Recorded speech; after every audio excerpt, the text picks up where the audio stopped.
Hello and welcome to iTalk Movies on the Popcorn Network. Now, how many of us can say that there's a film based on our lives? Well, Ken Baker can, and he's here to dig deep into the film and the book that started it all next. Welcome to Popcorn Talk, featuring movie discussion, news, and interviews. Popcorn Talk, we talk movies. And now, here's Popcorn Talk's iTalk Movie. Hey movie buffs, thank you so much for tuning into Popcorn Talk on the basically Popcorn Talk. We got it going on. I'm sitting here with Ken Baker, Senior Correspondent on E! News and author of 7 books, one of which is based off the hilarious movie that is turned into his... I mean, it's just so funny. I saw the movie based on his life, and it's just great. I liked it so much. What did you like about it? Ooh, what did I like about it? I liked all the sexual jokes, and there's a lot of them. There's a lot of them, and the two friends, Kumail Nanjiani and Beck Bennett, are hilarious. They play the main character.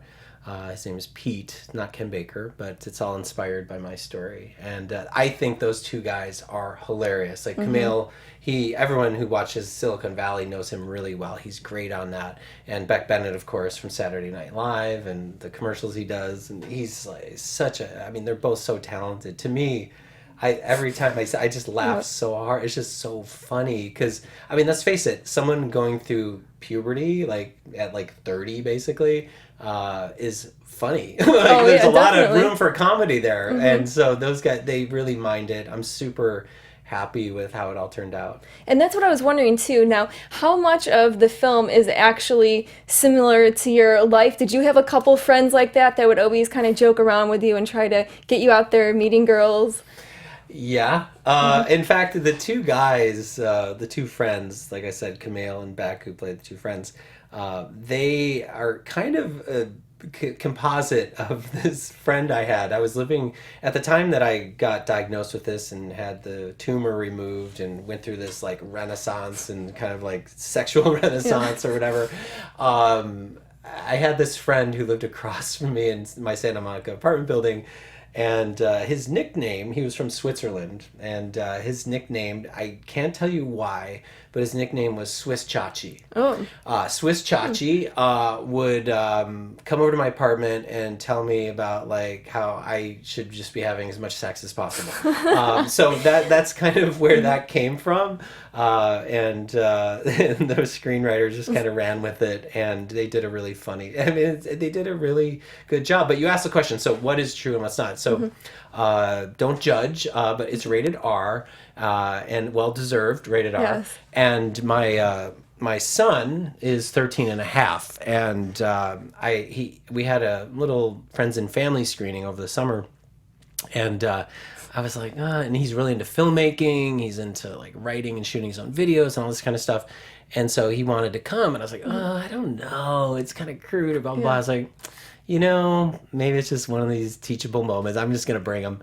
And so we watched it, and then afterward, Kevin Pollak, the director, said to Jackson, that's my son's name, Jackson, did you like the movie? And he goes, yeah, it was really funny. And then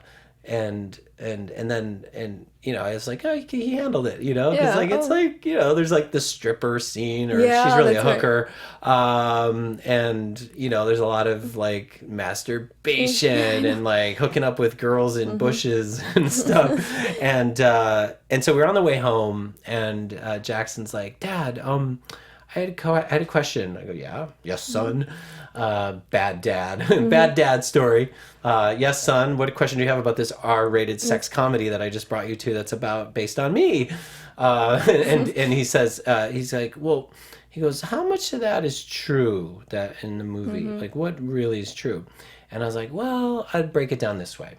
1/3 of it is completely made up. Like, it's just kind of, this would be funny, that's write a scene, that just is funny and on its merits. And like, the therapist, which you obviously, at least not that I know of, were you ever a therapist? No, but I did go to a lot of therapy, so I was very familiar with that.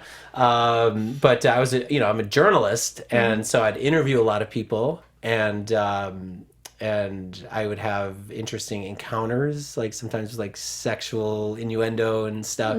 But screenwriters thought it would be funny if we said, hey, why don't we make him a sex therapist instead of a journalist? I'm like, okay, whatever. But so I said, about 1/3 of it's like pretty made up.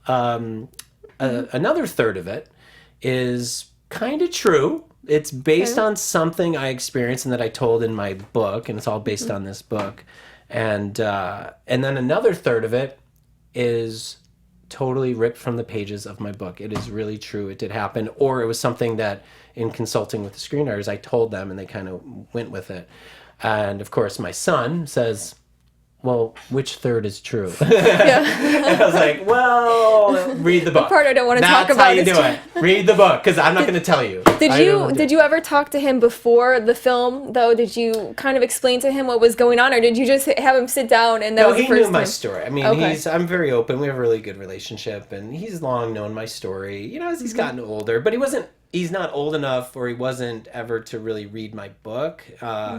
But I thought this was a good sort of introduction to understand, and it's very funny. I mean, the book is very dramatic, and there's some funny stuff in there, but the movie just goes right for the comedy, which is great. It's actually very therapeutic for me, and it's, you know, how amazing it is to sit, and I've had some screenings, to sit in a theater with an audience and have them laughing along with like what the character's going through, which is like this puberty experience, and is ridiculous, but it's very therapeutic for me, actually, because I was wondering about that. Yeah, I mean, well, you know, the cliche is laughter is the best form of medicine.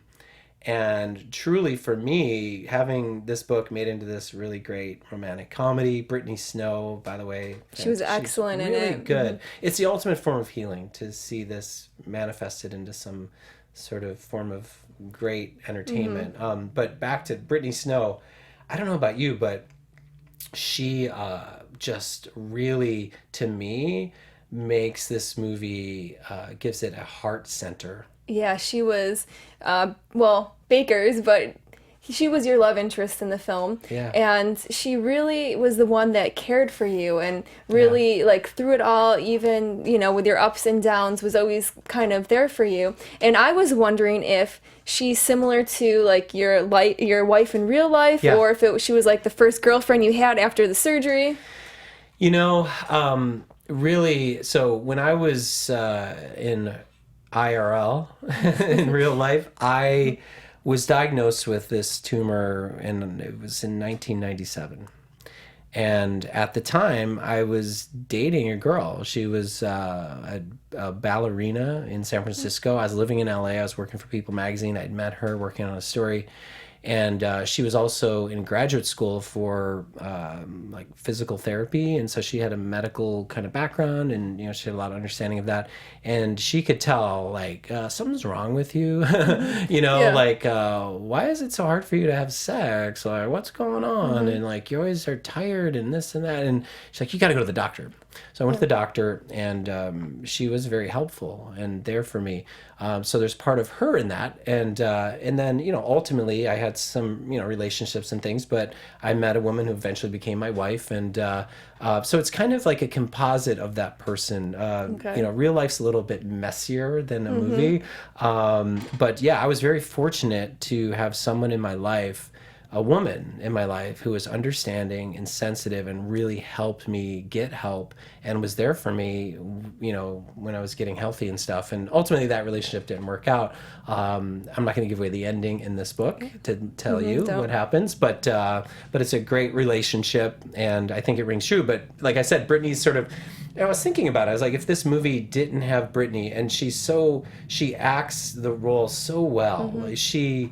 When she cries, you really feel as though she's crying. And when she's kind of falling for Pete, you feel like she's really falling for him. And it's very emotionally real. And I just really appreciated that about her performance. And I think that's what, for me, makes it's clearly comedy, but she makes it romantic. She does. And I was wondering, did you have any play in casting the characters at all?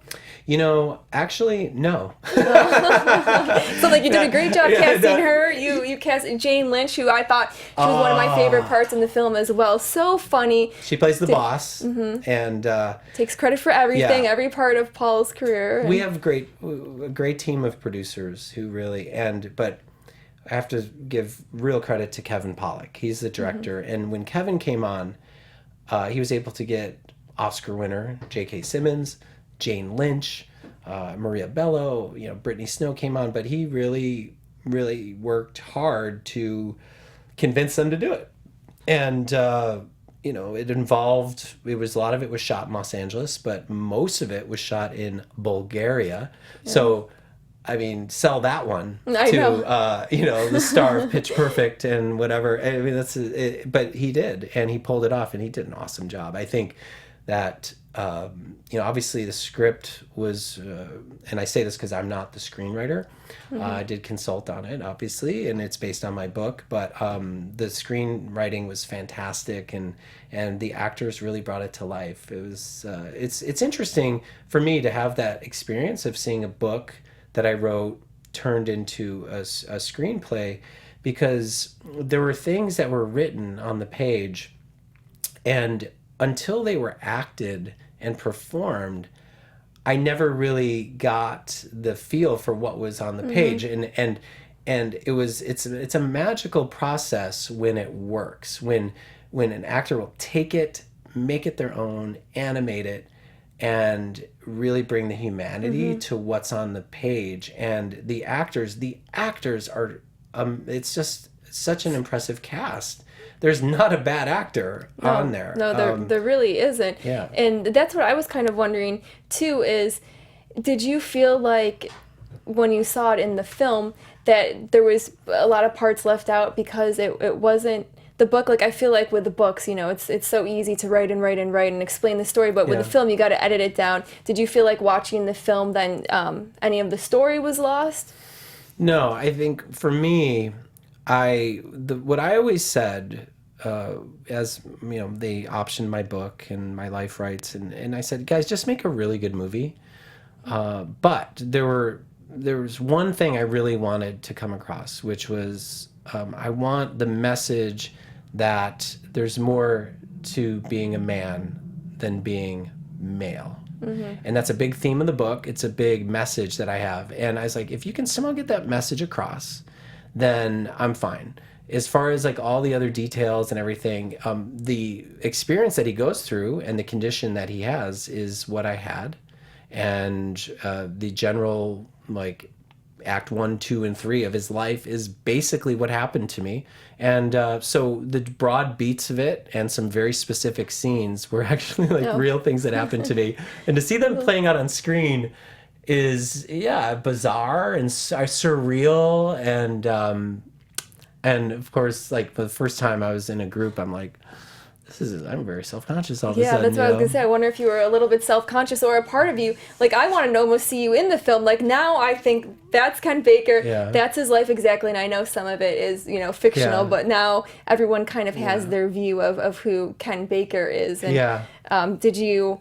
Is that bad? No, I don't think it's a bad thing. Like, what did you think? You walked in, you're thinking, wow, like, what am I, like, no, what did it make you think? I thought, what an amazing guy. He's gone through this, been so brave for all these years, and now he's experiencing life almost in puberty for the first time at 30 years old. Yeah. And it was just amazing to see how you were able to handle that, and I think you did a good job. Of course, it was a little rocky. You want to hook up with a bunch of girls and this and that, but you really handled it well, and I think proved that you were a real man. Yeah, I think like that's really the journey that the character in the movie takes, is that all men and women go on a journey, right? And I wrote in my book, the last line of the book is, I'm a man made of the experience of my life. And one of the parallels of a very accurate thing is in the movie, not giving away anything, he writes a book and kind of tells his story of a memoir of his body. Well, we all have a relationship with our body, and it starts from the time we're born, and we get this shell, and in it is our in it is our soul, and I think that we all have a very complex relationship with our bodies. And because of the illness that I had, and that plays out in the movie, all that stuff is kind of heightened but it's all part of the human experience. Our bodies change, and sometimes they betray us, and just trying to figure it all out. It's really remarkable that we're here and we're functioning and we're breathing oxygen and our heart's beating, and like somehow our sex organs work too, and we actually make human beings with them. Like, wow, that takes like, how the heck does that happen? I know, we have to be so thankful for all of that. It's and then so we true. have to have some sort of relationship, like emotionally, and how does that happen? I mean, it's just this big miracle, and I think that's really what's the relatability of the movie is that.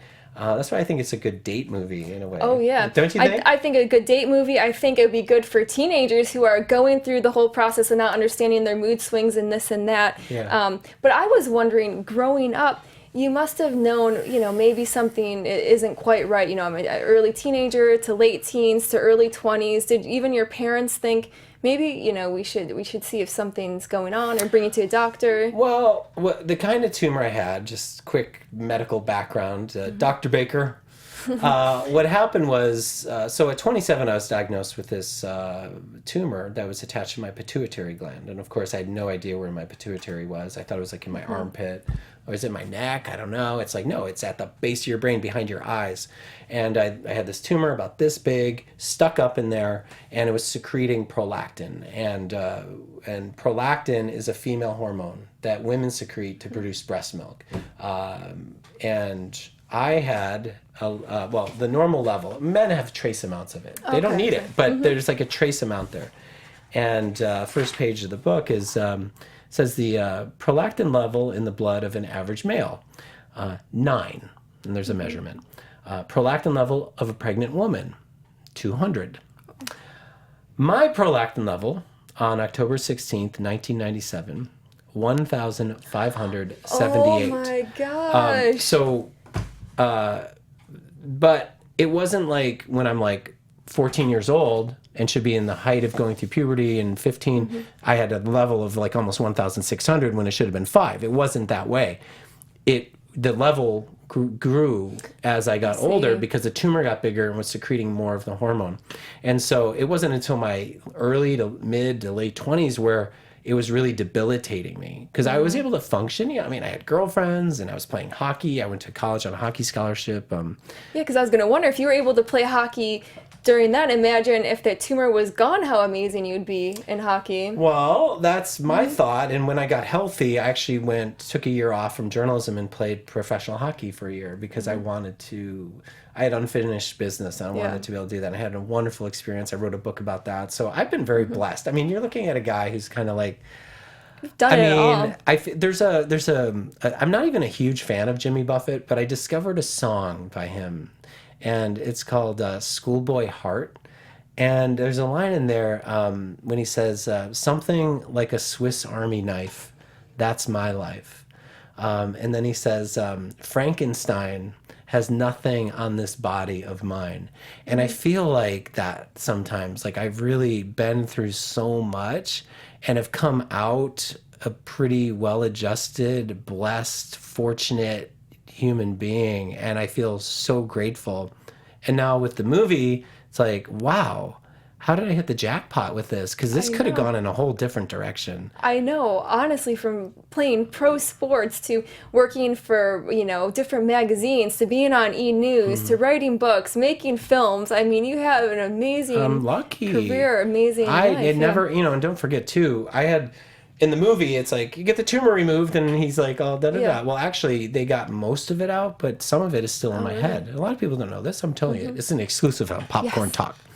I take medication twice a week to keep it from regrowing. And if I stopped taking it, it'd be an ugly situation. That number, 1,578, it would happen again eventually. And so I'm very aware of it. I'm very aware of how lucky I am, trust me. And the fact that I'm a fairly normal person, not perfect, but fairly normal. I'm really lucky, And I found out you're from Buffalo, New York. Yeah. I'm from Rochester, New York, which if you don't know, it's only a few Sister hours city. away. Yes. It's like the same thing. pretty much. Western New York. Yeah, Western New York. I say upstate New York because I People want to don't know. feel like I'm close to New York City, but we're really like way up there. We're closer to Toronto Yes. and Cleveland and Pittsburgh than we are New York City. We're actually more Midwest than we are Northeast, if you're in that area. Really, to be honest with you. Which is nothing wrong with that, but I get back to Buffalo quite a bit, and I mean, it's just it's a great place to grow up, and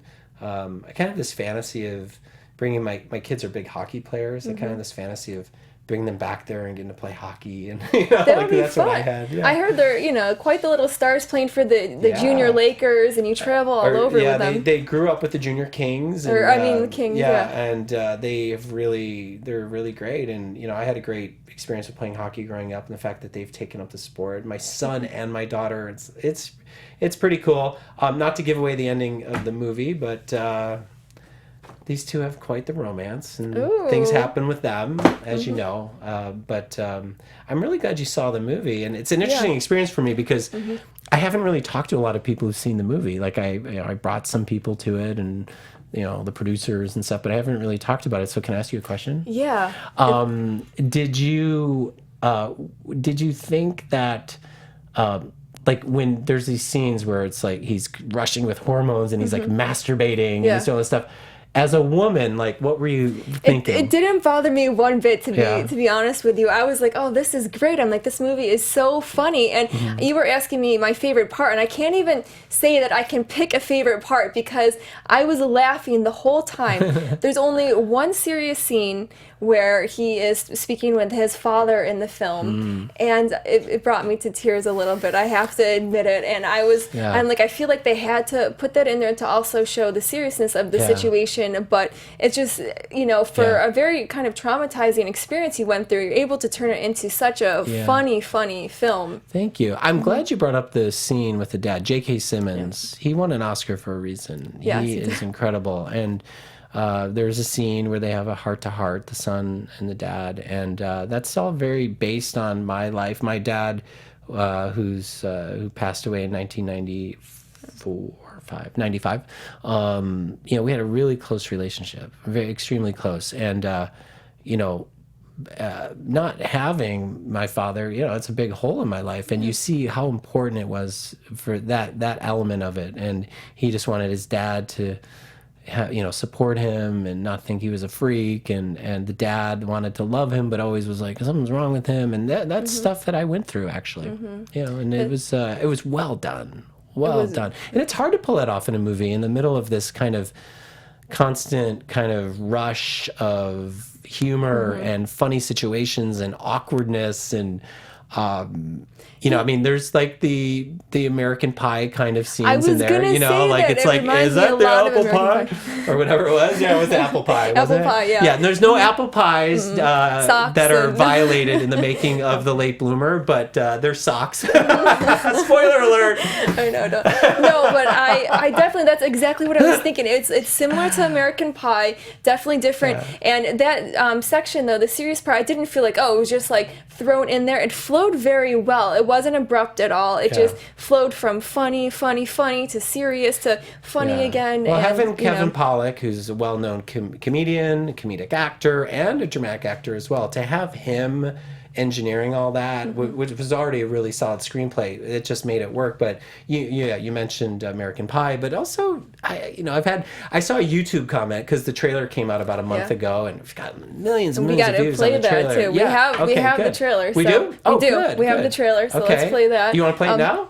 Or no? well, we can wait till then. Okay, we'll wait till then. Yeah. So I was reading the comments, and someone was like, oh, this looks great. It looks like the 30-year-old virgin, which is funny, and it's very similar in a way to the 40-year-old virgin. And funny enough, Jane Lynch, who plays my boss in The Late Bloomer, was in the 40-year-old virgin and played the boss of Steve Carell. And she is just, oh gosh, it's hard to describe her performance in this movie, but there's a scene in the trailer where he's with a girl and he's not being very professional. In fact, he's unzipping his pants, I think. And she's the boss. She walks in and she just is opening the door so someone will move the car in the parking lot, and she's like, do either one of you drive a silver Prius? It's so funny. Jane Lynch. No, best. she is terrific. I feel like now that we talked about it, let's play it. I think Yes, we got to play teased it. it We enough. teased it Yeah. enough, so it's Yeah. only right to play it right now. And I have actually the full 2-minute trailer. Very enjoyable. And it really does give you a lot of insight to the film. And, you know, just in case you guys are interested in picking up the book or seeing the film, it comes out October 7th, and it's The Late Bloomer. And you actually wrote the book with the new title now. It was Man-Made originally. Yep, there's a new chapter and some other new elements we put in there. Of course, the new cover, and it's kind of cool. I was like really, it's in bookstores everywhere, Amazon, every place, and it is a fun thing I think for readers, people who see the movie to then read the book and say, oh, I see where they got that from. Exactly. Yeah. Well, I think they got the trailer going, so Oh, good. let's take a look at that. So funny. We average one sexual thought every 7 seconds. But sexual energy can be diverted. You're a superstar, new Tony Robbins. He suppresses people's natural desires. Strike up the band. You're kind, you're funny, you're pretty damn amazing. About Pete. He's not gay. Call you tomorrow. You're lucky that you date dudes. No, I'm not. I'm actually dead serious about that. If you ladies are ready, let's play a little basketball. Oh, really? Took a shot to the nuts, also dinged his melon. They're like little quail eggs. We found a brain tumor up against your pituitary gland. The pressure it's applied has blocked your normal male development. Basically, you've never gone through puberty. Got the penis of Stephen Hawking at the moment. I don't want to split hairs, but Stephen Hawking could actually get an erection. Right, Mrs. Daddy. So how's puberty at 30 going? Exactly. He's got the Sunday Times rolled up in there. That had to be a happy moment for you the first time you had a big one. Yeah. You gotta help me. I'm horny, I'm moody, and I think I'm going nuts. Your puberty is happening at an accelerated speed. Pardon the interruption, but do you drive a There you silver go. Prius? In session! My office, now! We have 25 minutes. Hey, Pete. Wanna go over? Would you mind if I pop those on YouTube? I have to take a rain check. People put their lives aside in pursuit of their next orgasm. Orgasm. I don't know, you just seem different. Pete! You've been avoiding me. Come here. Uh-oh. Just realized I'm late and I gotta go. That was so funny too that you just have to deal with that can act older out, in baby. life, you know. Yeah. I've been waiting 15 years for him to do that. The mood swings. I actually did have acne breakouts and went through that, and Mood swings, errant uh-huh. erections. Yeah, I mean, but a lot of it's played up for comedy. But yeah, it's fun. I mean, I great know, I was- trailer. I A know, really good great trailer. And I actually think no offense to the guys who made the trailer, it's a great trailer, but I really feel like the movie's funnier than the trailer. It I'm not just is. saying that, by No, the way. it is. It really is Because, funnier. like, you know, I work in the entertainment industry, and, like, I'm not going to say it because then people will be like, that guy's full of crap. Like, it's legit funnier than the trailer, but I just, yeah. No, honestly, I sat down and I was laughing the whole time. But you, at least from that, get to see what the movie's about, and you guys definitely have to check it out. Ken, thank you so much Thank you. for This was being fun. here. I had so much fun. Everyone needs to see The Late Bloomer. It's coming out October 7th, and I guess that's going to do it for the Popcorn Network. Thank you so much. Thanks. From producers Maria Menounos, Kevin Undergaro, Phil Svitek, and the entire Popcorn Talk Network, we would like to thank you for tuning in. For questions or comments, be sure to visit popcorntalk.com. I'm Sir Richard Wentworth, and this has been a presentation of the Popcorn Talk Network. The views expressed herein are those of the hosts only and do not necessarily reflect the views of the Popcorn Talk Network or its owners or principals.